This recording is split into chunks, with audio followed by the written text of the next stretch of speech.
Oh, hey guys. I was just sitting here playing with my sea animals. What have you been up to?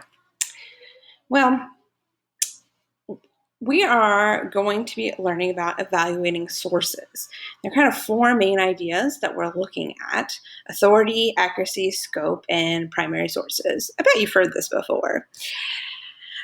So if something has authority, it can be proven. There's an author. We know that it's been published. The group that's published it is somebody we know, that we've heard of before. So we know if like Harvard University is publishing something, that's probably pretty good.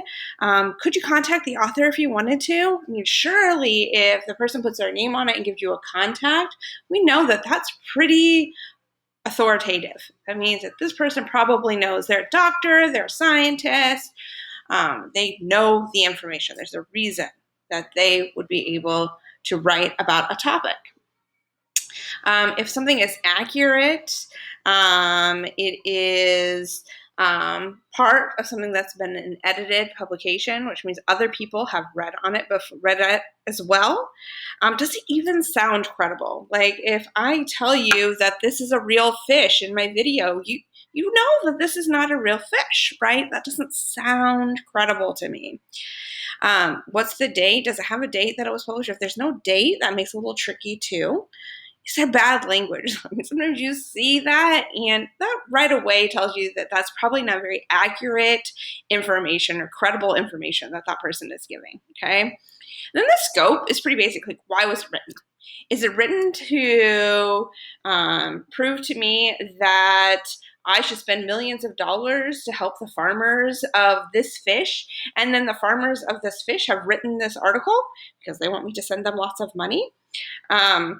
Do they have more than one idea accounted for? So are they saying, well, we think that it's this, that we've heard this, or we've accounted for something else? There might be another solution other than my way is the only way, because that limits the scope. We want people that have a more open mindset in their research.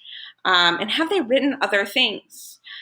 Because usually if they know about the topic, they have written more than one thing about it. Okay? So if I know a lot about fish, I probably have written more than one article about fish, right? Yeah. So then we have our primary sources, and are there other evidence to back up ideas that they used factual information? Is this recent information? Is it new? Or was it like 1980 when Ms. Burrell was born, and maybe there might be some new information about fish, right? Are there some personal letters, some journals, some records? Give that kind of firsthand experience from people about going out into the ocean. Or is the person talking never been to the ocean before? It's not a very good primary source, okay? And then is that numerical data? Is there some facts? Like 442 fish are swimming through the Atlantic Ocean at one time, whatever the fact might be.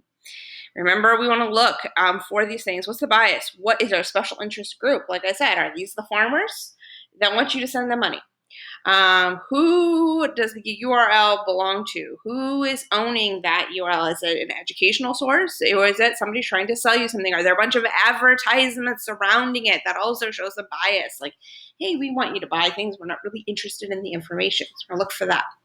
All right, so there's a link, and I want you to be learning about the Pacific Northwest tree octopus. You're going to click on that, and then you're going to be telling me 1 to 2 things in the comments that you think make this either a very good source or not a good source at all. So thumbs up or thumbs down. Thanks, guys. See you around.